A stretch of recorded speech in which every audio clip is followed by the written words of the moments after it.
guys, we are back. This is CouchPotatoGM.com is the website. Couch Potato General Manager is the YouTube channel. You know it because you're on it. Go ahead and hit the subscribe and like button because we about to talk this here football that we all love. That's why you're here, right? Football? Yeah. Talking your team. We're talking the Green Bay Packers off-season preview. 2019 edition. Hashtag Go Pack Go. Got it? We got another one. I know you. Go ahead in the holster. Go ahead. Pull it out. Cheese head? Shoot it. Bang, bang. There you go. You know. Before we get to the 2019 offseason preview, we're going to recap like we do the 2018 season first.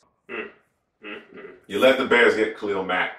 That's number one, right? First and foremost. Hurt. I kid. But it did have an impact. Facts. It did have an impact. Yeah. That first week of the season against the Bears, Aaron Rodgers got hurt, leg injury. Packers fans were out there like holding their breath, but you know, luckily, you know, he came back, played the whole season, and it seemed like he got healthier as the season went along. And 25 touchdowns, 2 interceptions. That's all I'm gonna say about Aaron Rodgers. He's still the best, one of the best, the top 2 best quarterbacks in the league. Cheat code. I know Packers fans are gonna say he's number 1, but you know, it's another guy out there, man. The Packers were last in the league in rushing attempts and second most yards per carry. That means, you know, they didn't run the football, but once they did it effectively because of Aaron Jones. But they were kind of playing around with Aaron Jones, wasn't keeping him on the field. I had Ty Montgomery, Jamal Williams in the rotation. So, you know, what you guys think about the 2018 Packers season? Mike McCarthy. Oh, you started That's exactly what I was going to say. Mike McCarthy and his ancient, his relic, his old archaic offense.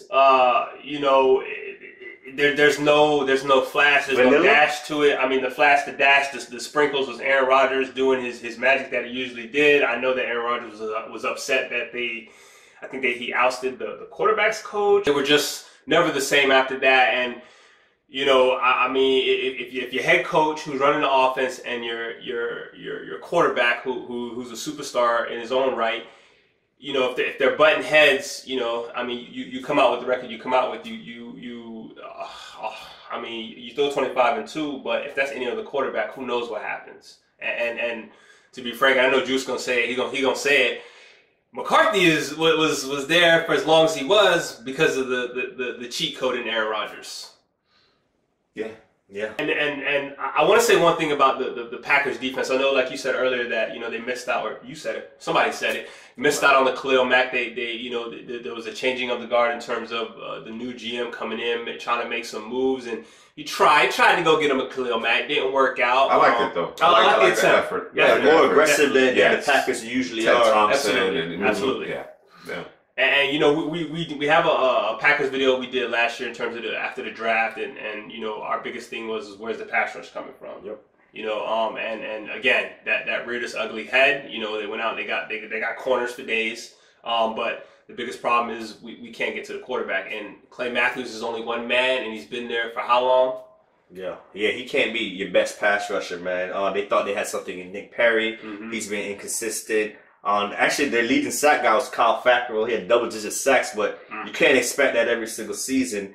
And we thought they would address the pass rushers early in the draft. They were at 14. They had a chance to draft Marcus Davenport. The Saints traded up with them.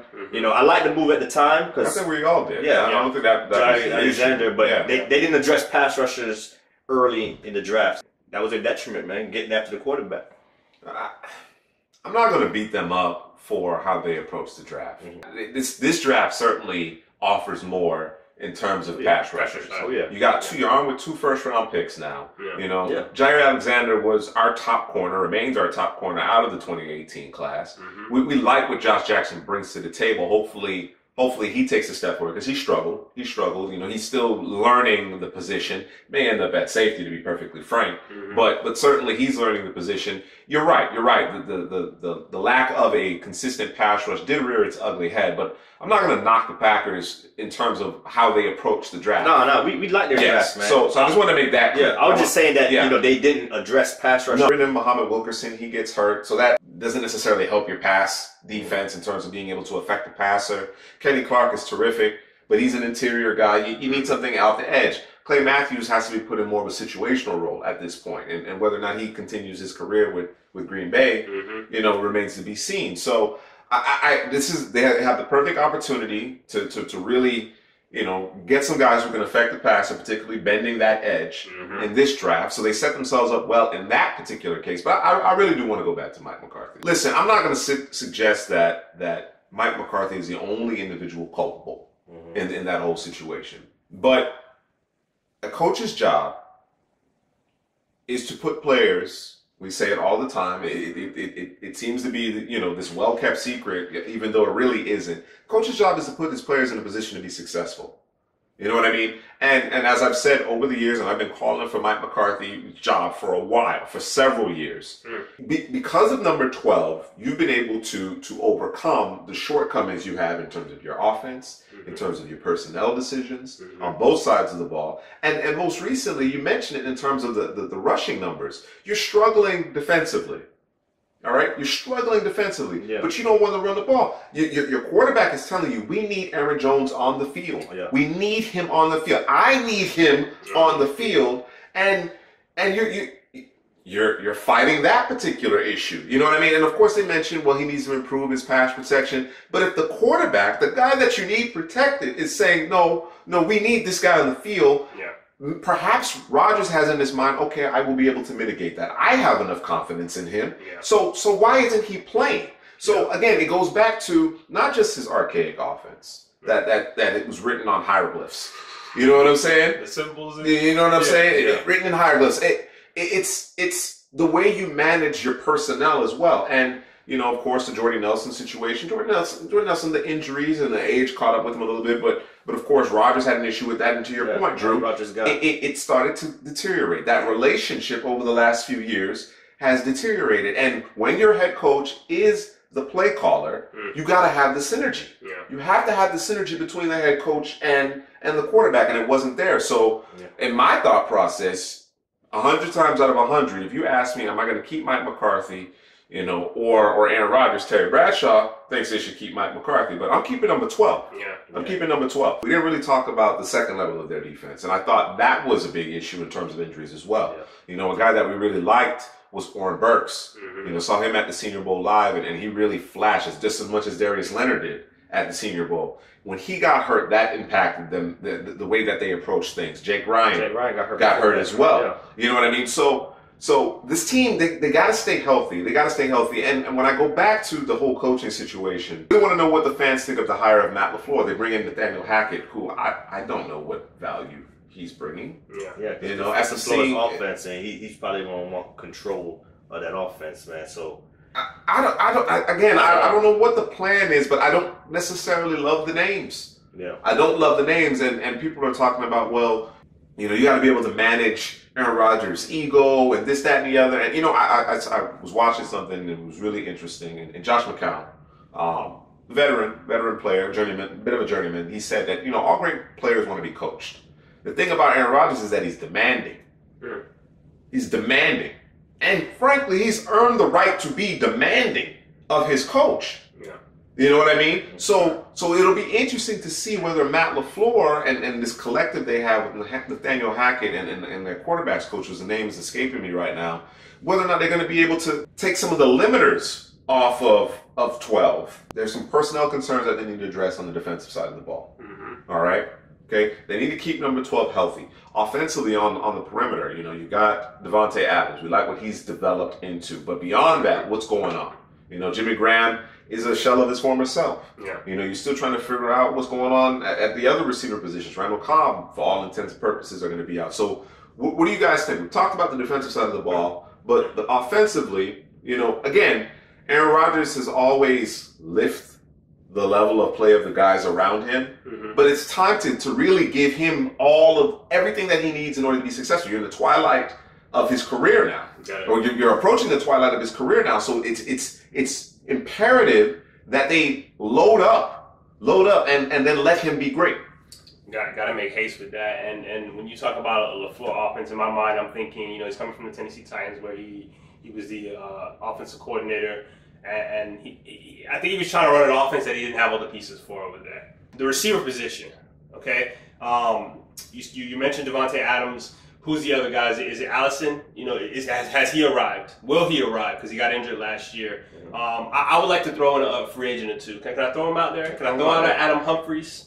Okay. That's my surprise right there. Or Golden Tate. I think those would be two wonderful additions for the Green Bay Packers offense. Yeah, I do like that Golden Tate thing. It just depends on the cap space and if they want to spend that money for that receiver. First of all, both of them getting paid. I just want to go back to the coach. I just want to go back to the coach, man. I mean, the only thing, there are people out there talking about that Aaron Rodgers is overrated. There are people out there blaspheming, talking about Aaron Rodgers is overrated. All right? I just want everybody to take obviously this is a Green Bay Packers video, but we've had a conversation about quarterbacking in the NFL, these days. And who are the guys that have success and who are the guys who struggle? There are certain instances where it's clear that a guy doesn't have it. You know what I mean? Over the course of several years, you see the situation, you see what's around him, you see, the things that he can control, right? He's not doing it. He's not pulling his weight. Whereas there are other situations where guys aren't successful, but it has a lot to do with the coaching, the supporting cast, the offensive line. You understand what I'm saying? The fact that you're always playing from behind. It's a team sport. It's a team sport. And I know quarterbacks get too much praise. I know they can get too much praise, including Aaron Rodgers for that matter. Yeah. They can get too much praise. But they also get too much blame. So I can live with Aaron Rodgers maybe holding that ball a little bit longer than he should because he's going for the jugular. Yeah. I can live with it because I've seen how successful he's been doing it. You understand what I'm saying? He's earned that latitude, But like I said, at this juncture of his career, after dealing with injuries over the last several years, it's time to take a little bit of the pressure off. It's time to take a little bit. We'll talk about another number 12 real quick. He hands the ball off a ton. Yeah. He's called upon when he's needed. But he handed the ball off a ton. It's time to change your approach. And of course, you want to build this offense and it's a passing league and so on and so forth. But at the end of the day, it's about winning football games. And Mike McCarthy, Ted Thompson, the collective in Green Bay have wasted the most formidable years of Aaron Rodgers' career. They wasted them. You know what I mean? You still got some good ones left. So what is Matt LaFleur going to do? And I understand he's from the Sean McVay tree. Yeah. McVay has a tree now. I've yet to really see, and I'd hope to see a little bit more from him in Tennessee. And of course, you said there was some injuries and didn't necessarily have the personnel. He's the captain of the ship now. He's the captain of the ship. So we'll see. I have questions about the hire, man. Put up a lot of legitimate points about the hire, Aaron Rodgers, Mike McCarthy. But I think the real issue on this team remains the defense, man, and getting after the quarterback. So at 12 in the draft, you're going to have some pass rushers out there, man. It's a deep class of pass rushers. You got the Cleveland Ferrells, the Burns, Jacque Polite, Montez Sweat. It's a lot of pass rushers, man. Which one of those guys, think would be a good fit for Green Bay? You're trying to get two, though, right? You're trying to get two of them? They need multiple. The Packers need multiple. But they also have issues in other positions that they need also. I think they need a slot corner. That's been an issue for them. Do we move Jair Alexander in the slot is the big question. And Kevin King and Josh Jackson outside. That's the idea. That's the idea. You got to try, but I'm just not sure if that's the best option because Jair Alexander is your best corner. And if you're going to relegate him to the slot, so that's my issue with that. And we're not sure if Kevin King and Josh Jackson can hold up. The latter part of your concern, I agree with. Yeah. You're not sure about the Josh Jackson and Kevin King side of it, but you invested, some legitimate draft capital into those guys. You took two defensive backs last year with your first two picks. Kevin King is a second-year cornerback, and basically last year was his rookie season for all intents and purposes. Yeah. So you kind of you're not stuck per se. You probably do need to add. They brought in Breland throughout the season. You probably need to add a veteran to the mix. Yeah. But my thought process is that a pass rush, as you mentioned before, will help make those guys better. It'll make those guys better. So why not double down? Yeah, that's my thought. I guess to my original question is, which pass rush are you seeing for the Packers? I mean, you named them all. Yeah. Just pick one. Just pick one. Any of them. I mean, the one guy probably I'm not super high on for this team in particular would be Sweat, but everyone else you name, I'm okay with. But why not? We doubled down last year on corner. Let's double down this year on pass rush. Or maybe, or just maybe. Jimmy Graham, we're going to go ahead and give you your pink slip. We're going to let you get in the U-Haul. You drive off with your stuff or wherever plane, however you doing it, boat, not sure. And we're going to go out and we're going to go get us the top tight end. T.J. Hawkinson. Let's do it. Noah Fant. I think the top two tight ends are both from Iowa. Hawkinson is a run blocker and pass catcher, dominant in the run blocking game. And Noah Fant, man, he could, he's today's tight end, man. He can get after it, movements, explosive, catch the football. I like both of them. I think both of them are first round picks. So you could look at tight ends also. I got a guy, man, at the end of the first round. I like the guy from UF, man. Yeah, Chauncey Gardner-Johnson. We talked about the slot corner, the nickel corner. He could play that and a safety. He's diverse. He's versatile. Yep. They need help in both those positions. They need help getting after the quarterback, and he could get after the quarterback as well, man. I like his versatility right there. I like it too. I like it. You've convinced me. Yeah. Instead of doubling down on pass rusher, go get your pass rusher first and then come back, grab Gardner-Johnson. Yeah. And he can serve as a pass rusher. Yeah. Nickel corner and safety. This team's it's the fact that he can play the nickel and the safety. Yeah. That flexibility and versatility you have a need in both spots that allows you to let Jair match up on the number one, shadow him. You know what I'm saying? I like it. I like that. I like that a lot. There's also Brian Poole out there now, or will be. Will be. So he's getting it for the cheap. That's not bad. For cheap, so and that could be a slot corner. So what are you guys' blueprints? What are your thoughts on the Green Bay Packers? I mean, I like what these guys have thought of about the Packers. What are you guys thinking about your team? How do you feel about the hire of Matt LaFleur? What do you think he brings to the table? Are you keeping Jimmy Graham? What are you doing with him? Do you need a slot wide receiver?